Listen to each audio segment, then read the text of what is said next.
श्री राधे राधे। भक्तों, मनुष्य जीवन में यदि सत्संग मिल जाए, विवेक जागृत हो जाए, तो समझ में आता है कि जीवन के लक्ष्य हैं प्रभु अर्थात भगवान। जीवन भगवान के लिए होना चाहिए, उनकी सेवा के लिए, उनसे प्रेम करने के लिए, उनके स्वरूप को समझने के लिए, अपने स्वरूप को समझने के लिए, उनसे अपने संबंध को दृढ़ करके उन्हीं के लिए अपने जीवन को समर्पित करने के लिए। और इस कार्य को करने के लिए कोई तो कर्म के मार्ग से चलता है, कोई ज्ञान की साधना के द्वारा, कोई भक्ति योग की साधना से, और कोई भक्ति योग की साधना का भी जो चरम उत्कर्ष है, उच्च कोटि का भगवत प्रेम, वहां यदि पहुंच जाता है तो अन्य साधनाओं की अब आवश्यकता नहीं रह जाती है। नहीं तो इसके पहले तो सब साधनाओं का महत्व होता है। तो आप श्रवण कर रहे थे कि गोपियां इतनी बड़भागिनी हैं कि उनको प्रभु का बहुत उच्च कोटि का प्रेम प्राप्त है और उसी प्रेम के द्वारा वे जिंदा रहती हैं।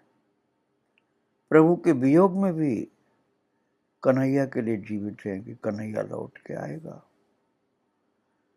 और भक्तों, उद्धव के भले के लिए, उद्धव को प्रेम प्रदान करने के लिए ज्ञानी उद्धव को माध्यम बना के भगवान ने योग का संदेश भेजा है, ज्ञान का, योग का संदेश भेजा है। उद्धव जी को माध्यम बना के उद्धव के उद्धार के लिए गोपियों को सिखाना है योग ज्ञान, ये बता के भेजा है। और अब उद्धव जी सखियों के बीच में आकर के पहुंचे हैं। तो एक सखी इंदुलेखा कह रही है, क्या कहते हो उद्धव, ये संदेश श्याम सुंदर ने हमारे लिए भेजा है। तो वो स्वयं इंदुलेखा अपनी एक सखी से कहती, सखी संभवतः ये उद्धव जी कहीं अन्य स्थान पर जाते जाते इधर व्रज में पथ भूल करके आ गए लगते हैं, अन्यथा यहाँ कौन योग वोग की बात जानता समझता भला। तो एक सखी बोली, अरे बहन, न हो कि पहले बहुत से साधु बाबा जमुना किनारे आकर बसते थे ना, अरे उन्हीं के लिए संदेश होगा। वो तो बेचारे बौराए गए, शीघ्रता में संदेश लेकर के दौड़ पड़े। किसको ये संदेश देना है, किसको क्या कहना है, ये समझ नहीं पाए। किंतु अब इस संदेश का क्या होगा बहन? बाबा लोग तो अब टिकते नहीं। कन्हैया जब यहाँ था तब तो सब यहीं डेरा डाले रहते थे, कन्हैया को देखते रहते थे। अब तो बाबा लोग यहाँ टिकते नहीं, आते तो हैं पर कोई एक आध दिन में ही मथुरा की ओर मुंह उठाए चल पड़ते हैं कि कृष्ण तो मथुरा चले गए, वहीं चलो। तो ये संदेश किसे जाकर के सुनाए उद्धव, क्योंकि यहाँ तो बाबा लोग हैं नहीं, मथुरा चले गए सब। अब चित्रा की ये बात सुन करके रमा बोली, संभव हो कि महर्षि शांडिल्य के आश्रम में इधर कोई योगी आए हों। हमारे श्यामजू तो सभी विद्याओं में पारंगत है ना। जब उद्धव ब्रज जा ही रहे हैं तो उन योगी राज के लिए भी कोई संदेश पठाई दिया। ए प्रिया, गोपी ने प्रिया सखी से कहा, ए प्रिया, इन्हें तनिक महर्षि के आश्रम का पथ दिखा दे, जाकर कहा है वो अपना संदेश। किंतु सखी, हमारे लिए श्याम सुंदर ने जो संदेशा पठाया है सो तो सुन लो, कहीं ऐसा न हो कि जैसे इस दौड़ा दौड़ी में उद्धव साधु बाबा को सुनाना था वो हमें सुना गए और हमें सुनाने वाला संदेश उन जटाधारियों को सुनाए हैं, तो उल्टा हो जाएगा ना। हमारे को सुनाने का संदेश बाबा को सुनाया है और बाबा का सुनाने का संदेश हमको सुना गए, तो ये उल्टा न हो जाए कहीं। इसलिए सुनना चाहिए कि क्या करें। तो चंद्रा जी की बात सुन करके सखियां हंसने लगी। हाँ, ऐसा हो सकता है उद्धव जी, फिर तो उनकी जो गत बनेगी सो बनेगी, पर योगेश्वर बेचारे मुंह फाड़े तुम्हारे शून्याकाश को घूरते घूरते कहीं चिमटा उठाए तुम्ही को ध्यान धराने आसन लगवाने में न पिल पड़े। अतः दूसरों जो संदेश काऊ बाबा जोगी को ऋषि में उनको दिए हो तो हमें सुनाए दो और अपनी योग की गठरी मोटरी उठाए के उनको थमाया हो। अरे भाग्यवानों, पहले याद तो सुन तो लो, आधे तो पहले से बौराए लगते हैं और तुम सब मिली की आही और बौराए दोगे। विशाखा जी की बात सुन करके सब चुप होकर उद्धव के समीप सिमट आई। विशाखा ने कहा कि ऐसे मत करो, पहले सुनो तो क्या संदेश आया है। तो सुनने को आतुर होकर के सब उनका मुख निहारने लगे। उद्धव जैसे मानो कुछ समझ नहीं पा रहे हो, कभी इधर कभी उधर और कभी सखियों की ओर देखें। तो एक सखी ने कहा, बात है उद्धव जी, तुम निशंक होए के श्याम सुंदर के संदेशों को कहो, सकुचाने की कोई बात ना है। ललिता जी कहने लगी कि कोई संदेह की बात नहीं, आप सुनाओ जो सुनाने आए हो।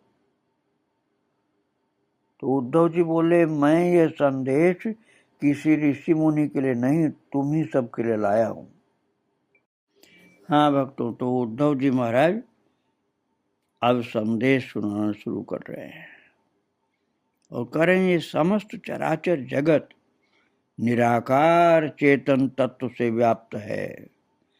जो दृश्य, गति अथवा परिवर्तन और विचित्रता दिखाई देती है वो सब सत्व, रज और तम इन तीनों गुणों के क्षोभ के कारण है। इन्हीं त्रिगुणों से उत्पन्न पंचभूतों से प्राणियों की देह उत्पन्न हुई है। जीव अपने स्वरूप को न समझ पाने के कारण ही मेरा तेरा करके सुख दुख अनुभव करता है। कुछ समय मेरुदंड सीधा रख करके आसन लगा करके अभ्यास किया जाए तो मन एकाग्र होने पर हृदय गुहा में स्थित चैतन्य अथवा अपना स्वरूप प्रकाशित हो उठता है और ज्ञान हो जाने के पश्चात केवल एक निराकार ईश्वर तत्व ही बचता है। भिन्नता का आभास समाप्त हो जाता है। ये जो हाथ पैर बोल चाल व्यवहार हमें जान पड़ते हैं या दिखाई पड़ते हैं सो मात्र अज्ञान के कारण। इसलिए हे गोपिकाओं, परब्रह्म परमात्मा श्री कृष्ण का आदेश है, श्री कृष्णचंद्र का आदेश है कि मन को एकाग्र करके अपने स्वरूप में स्थित हो जाओ और इसी साधना को करो। वो बोल ही रहे थे उद्धव जी, तब तक सखियां कहने लगी, अरे बहनों, ये उद्धव महाराज तो सचमुच ही बोराए गए। ये अपने श्याम सुंदर को कहा गए पर ब्रह्म परमात्मा श्री कृष्ण चंद्र। बाबा रे बाबा, कहो तो ऐसे सूखो रूखो और कठोर संदेश भला श्याम सुंदर को है सके भला? अरे ये पर ब्रह्म श्री कृष्ण निश्चय ही कोई और होगा। उद्धव जी, हम तुम्हारे हाथ जोड़े पाँव पड़े, हमारी परीक्षा मत लो, हमारा धैर्य मत परखो। हम दुखियारिन पे दया करके कान्हजू को प्राण संजीवन संदेशो सुनाए के हम पर दया करो। तो बोले वही तो हे ब्रजदेवियों, कब से तुम्हें सुना रहा हूं कि ज्ञान प्राप्त कर लेना ही मानव जन्म की चरम सफलता है, पर तुम सब सुनना ही नहीं चाहती, मेरी बात समझ ही नहीं पा रही हो। मुझे यही संदेश उपदेश लेकर के श्री कृष्ण ने तुम्हारे समीप समझाने को भेजा है, जिससे तुम्हारा मोह दूर हो जाए और शांति पाओ। तो उद्धव की बात सुनकर के लगा जैसे चारों दिशाएं सूनी हो गई, हमारी आंखों के आगे अंधेरा हो गया, किसी के मुख से कोई बात न निकले। जिस संदेश के सुनने से हमारे प्राण कानों में आ बसे थे, वो जैसे खेलते कूदते खरगोशों के झुंड को किसी ने दावाग्नि में झोंक दिया। क्या कहें, किसे कहें? श्याम सुंदर को, उद्धव को, किसको कहें? सब महाराज पत्थर की मूर्ति सी निष्प्राण चित्रलिखी सी हो गई। थोड़े समय पश्चात चंद्रावली जी का स्वर सुनाई दिया, भली करी श्याम जू, तुमने नीको संदेश पठाए हो। अरे मरे को मारने में कहा पाप और कहा पुण्य, किंतु उद्धव तिहारे बौरेपन में हूं कछु कसर न आए। जो ऐसे संदेश सुनाए को एक सांस यहां दौड़े चले आए तो भले आए भैया, हमारे प्रिय के संदेश वाहक हो। संदेशो भले हमारे काम को होए कि न होए, उनके सखा हो, उनसे मिल के आ रहे हो। ये वस्त्र आभूषण, ये तुम्हारा उनका शाही रूप रंग, सब देखकर हमें सुख मिल रहा है। तुम हमारे सम्माननीय हो। कुछ दिन या गंवार गांव में हम गरीब गुजरियों को पहुनाई का अवसर प्रदान करो, कुछ सेवा हम लोग भी आपकी कर लेंगे, क्योंकि हमारे कन्हैया के हो। तो हम गंवार योग साधन कहा जाने, इस योग की गठरी को कस करके पुण्य बांध लो, और कहीं दूसरा कोई ग्राहक मिले तो खोलकर उसको दिखा देना, आभार मानेगा तुम्हारा, कछु मोल मिलेगा। यहाँ ब्रज में तो इस तुम्हारे संदेश की कानी कौड़ी की कीमत किसी के पास नहीं। जी जी बोलिए, इला बोली, जी जी, इनसे एक बात तो पूछो कि इनको निराकार कैसो होए, सो कहा पहरे कहा खाए। जिन निराकार की बात कर रहे हैं वो निराहार कैसो हो, कहा करे, क्या पहरे क्या खाए और कैसे बिहरे। क्या हमारे श्याम सुंदर तो मनमोहन वो है? कहा बाकी बानी कन्हैया जैसी मीठी है। अरे कन्हैया की जैसी मिठास तो कहीं भी नहीं, उसकी सुंदरता कहीं नहीं। क्या उस निराकार के पास ये सब गुण है? कन्हैया जैसा प्यार, कन्हैया जैसी मिठास, कन्हैया जैसी मधुरता, आकर्षण। अरे कहा वाने हो, इन विपत्ति से बचाइबे को कछु भागम भाव करी निराकार ने। जैसे विपत्ति से हमको कन्हैया ने बचाया हमेशा, क्या वो निराकार भी बचा सकता है? बिना हाथ पांव, बिना आंख नाक के कैसो दिखते होइगो। जा पे इतना रीझे पड़े कि कछु सूझ हो नहीं। हमें तो श्याम सुंदर पर ही रीझना आता है, निराकार पर तुम ही रीझो। भक्तों जब सुना है उद्धव जी ने गोपियों की बात, बोले हरि देवियों, ये सब करने को उन्हें हाथ पैर रूप की आवश्यकता नहीं है, वो निराकार रूप में ही परम समर्थ है। उद्धव ने पुनः एक बार समझाने का प्रयत्न किया। अब फिर सखियां आपस में कहने लगी, अरे सुनो सुनो सखियों, ये कैसी बात है भला, तुमने कभी सुनी? अरे हम क्या तुम्हारी भांति विक्षिप्त थी उद्धव जी कि निराकार पर मोहित होती? वो भुवन मोहन परम सुंदर श्याम सुंदर, उसकी माधुरी ने हमारी मति गति हर ली उद्धव। तुम न जाने किस सड़े गले की बात निराकार निराकार कर रहे हो। किस निराकार को देख के आए हो तुम? प्रशंसा में जीव ही नहीं थक रही तुम्हारी। कैसा था वो निराकार जिसे देख के आए?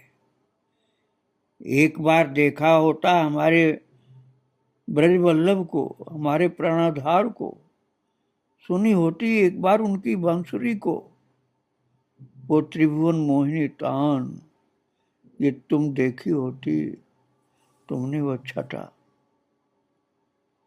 बांसुरी की तान सुनी होती या उनकी छटा देखी होती, जो हमारे लिए उन्होंने 7 दिन तक गिरिराज को उठाए खड़े रहे। क्या क्या कहें उद्धव।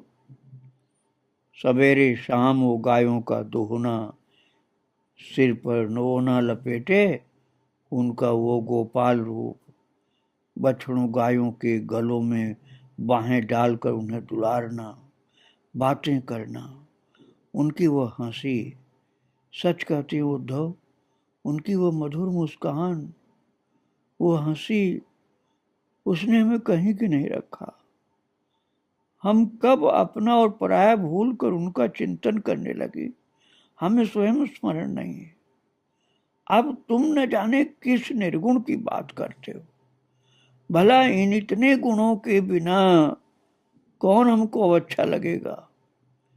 अनंत गुण हमारे कन्हैया के पास है, अब तुम निर्गुण की बात करते हो। भला गुण के बिना कोई किसी को अच्छा लगा आज तक? गोपियों ने उद्धव से कहा, तुम ही कहो उद्धव, तुम्हारा वो कंस, उसमें तो कोई गुण नहीं थे, कितना अच्छा लगा तुम्हें, कौन कौन रीझ पड़े उस पर। फिर तुम्हारे कृष्णचंद्र ने निर्गुण निराकार होकर बिना हाथ पैरों के उसे मार डाला क्या? तुम्हारे श्री कृष्णचंद्र के अंदर कोई गुण नहीं, निर्गुण है, निराकार है, तो वो निर्गुण निराकार होकर के भी क्या बिना हाथ पैर के ही कंस को मार डाला? जैसा बिना हाथ पैर का तुम्हारा ईश्वर, वैसी ही बिना हाथ पैर की तुम्हारी बातें। हमारी तो यही समझ में आता है कि किस बात के लिए तुम उसकी इतनी प्रशंसा कर रहे हो और हमें क्या समझाना चाहते हो। क्या सचमुच ही श्याम सुंदर ने तुम्हें ये सब हमें समझाने को भेजा है? चित्रा सखी पूछने लगी इस बात को। उद्धव जी क्या यही समझाने के लिए कन्हैया ने भेजा है हमारे पास तुमको? तो उद्धव ने सिर हिला दिया। हाँ, बेचारे बोलते भी तो क्या बोलते। ललिता जी ने लंबी सांस छोड़कर कहा, धन्य हो मोहन, हमें भेजने को तुम्हें दंड कमंडल, सींगी शैली और मुद्रा जुटी, जटा और भस्म के उपदेश करके हमारी गोरस दान का बदला हम भली भांति चुका दिया तुमने। हम तो वो सब भी कर लेते, पर हमारे मन में, हमारा मन तो हमारे समीप छोड़ जाते ना, मन तो तुम ले गए। कन्हैया तुम्हारा मन हमारे समीप छोड़ जाते है तो शायद उद्धव जी की बात का कुछ हम पालन कर पाती, लेकिन अब मन तो तेरे साथ चला गया, अब हम दूसरी बात तो कुछ सोच ही नहीं सकती। कृपण विधाता का दिया एक ही तो मन था, वो भी तुम्हारे संग चला गया, अब और तो मन तो है नहीं हमारे पास। अब कहो तुम्हारे इस निराकार ईश्वर की आराधना कौन और कैसे करे। हमारी आंखों से, सांसों से, मन से क्षण भर भी तो तुम टलते नहीं हो, हटते नहीं हो, तब उस निराकार की बात कैसे सोचें। तो बुरा नहीं मानना कि हमने तुम्हारी बात को महत्व नहीं दिया, किंतु उपाय क्या करें। इससे तो यही ठीक होता कि पहले इस निराकार को मन में ठूंस लेने के पश्चात ही तुम हमें दर्शन देते। तुम्हारा दर्शन हम बाद में पाती, पहले निराकार को ही मन में ठूंसती। पर तब हम क्या जानती थी कि एक दिन ऐसा भी आएगा कि तुम अपनी रूप माधुरी के स्थान पर कोई निराकार भेजोगे, जिससे चारों दिशाओं में आंखें फाड़ कर देखने पर भी हम नहीं देख पाती उस निराकार की बात भेजते हो। हमारे साथ बोलने, खेलने और खाने, विविध लीलाएं करने के स्थान पर मेरुदंड सीधा करवा कर अग्र दृष्टि पर देखने का व्यायाम करने को कहोगे। व्यायाम भी हम कर लें, पर तुमसे मन हटे नहीं तो जिधर दृष्टि जाती तुम ही दिखलाई पड़ते हो हमको। तो तुम्हें हम कैसे भूलें। ब्रजभूमि पर अब भी तुम्हारे चरण चिन्ह अंकित हैं। कोई स्थान ऐसा नहीं जहां तुमने कोई लीला न की हो, और हम कहाँ जाए ऐसी जगह कि तुम्हारे सगुण साकार की लीला न हो। वहां जिधर दृष्टि जाती है तुम्हारी लीला, तुम्हारी स्मृतियों की भरपूर रेलम पेल, तुम्हारी स्मृतियां ही हर जगह व्याप्त हैं। यहाँ हम तुम्हारी किंकरियां हैं कन्हैया, हम पर कृपा करो। ये ईश हमारे बस का नहीं जो निराकार है। हम तो निराकार समझ भी नहीं पा रहे क्या होता है। एक सखी चंद्रा जी बोली, हरी ललिते क्यों दुख करती है बहन, जो पीड़ा को प्रतिपल उफनती, पीड़ा कोई हमारा भाग्य बनाकर भाग छूटा है, उसे कैसी दया माया। पहले से ही मन भरा हुआ है कि एक प्रहार और कर दिया, क्यों दुखी होती हो। जब उसका कार्य हमारे बिना आराम से चल रहा है तो हमारा भी चल जाएगा। वो हमारे बिना जीवित है तो हम क्या नहीं जीवित हो पाएंगे, रह पाएंगे। ऐसे कुटिल को याद करने का काम क्या है। अरे स्वयं ही बैठ गए होते इस समाधि लगाए के जैसे बता रहे हैं, फिर अपने मामा को ही लगवा दी होती समाधि। अरे उद्धव जी, आप तो योग के पूरे पंडित जान पड़ते हो। ये योग श्याम जी ने आपको सिखाया था या वे मथुरा जाकर इस योग पर रीझ पड़े, और क्या क्या सीखे थे वहां जाकर, और कितने तीर तीखे कर रखे हैं जो हम ब्रजबालाओं के ऊपर चलाएंगे। अरे हाँ, ये तो पूछना, क्योंकि मैं भूल गई थी पूछना कि हम तो गांव की भोली भाली गंवार गुजरिया है। उधो बिना जाने बूझे समझे, बिना जाने बूझे समझे रीझ पड़ी उन पर, कन्हैया पर। किंतु तुम्हारी मथुरा की नारियां वो चतुर है ना, समझदार है ना, उन पर भी श्याम सुंदर का मोहन मंत्र चला कि नहीं। वे क्यों आने लगी उनकी चिकनी चुपड़ी बातों में। सुना है कि वहां सब कन्हैया पर ही रीझी पड़ी हैं। रंग देवी की बात सुनकर के श्यामा जी बोली, मेरी भोली सखियों, श्याम सुंदर एक ही चतुर शिरोमणि हैं। किसी को लुभाने को उनकी एक चेष्टा ही बहुत है। फिर जो कोई उनका रूप देख ले, हंसी देख ले, बात सुन ले, उनकी चाल, उनकी वह अनियारे दृगों की लाल डोरों से सज्जित दृष्टि देख ले, तो फिर त्रिभुवन में कौन है जो आपा न भूल जाए। बेचारी मथुरा वासिनियां भी हमारी भांति जाल में फंसी मीन सी छटपटाती होंगी, कन्हैया के प्रेम में मतवाली होगी, हमारी तरफ से पागल हो गई होंगी। और कौन जाने बहन, वे ठहरी चतुरा मथुरा की, और हमारे नंदनंदन को ही उन्होंने अपने प्रेम पास में समेट लिया होगा।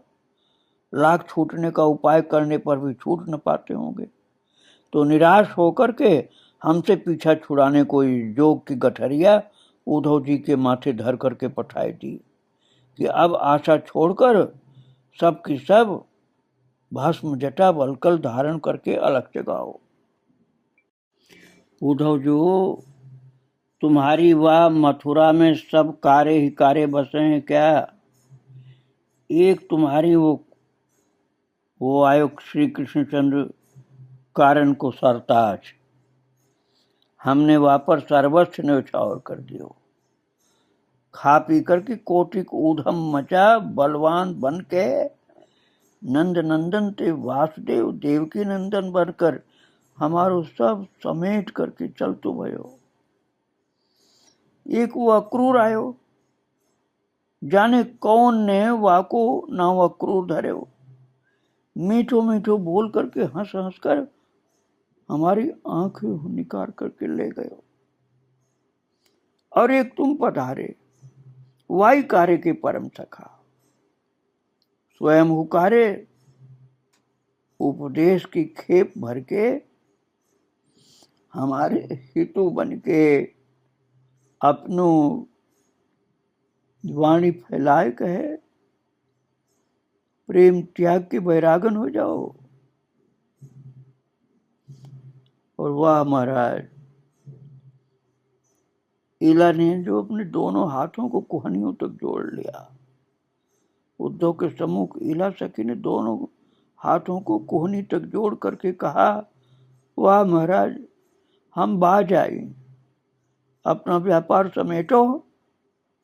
धन्य धन्य आप सब मथुरावासी, और धन्य आपकी वाह काजर की कोठरी मथुरा, जामे तो जो निकसो सोई कारो।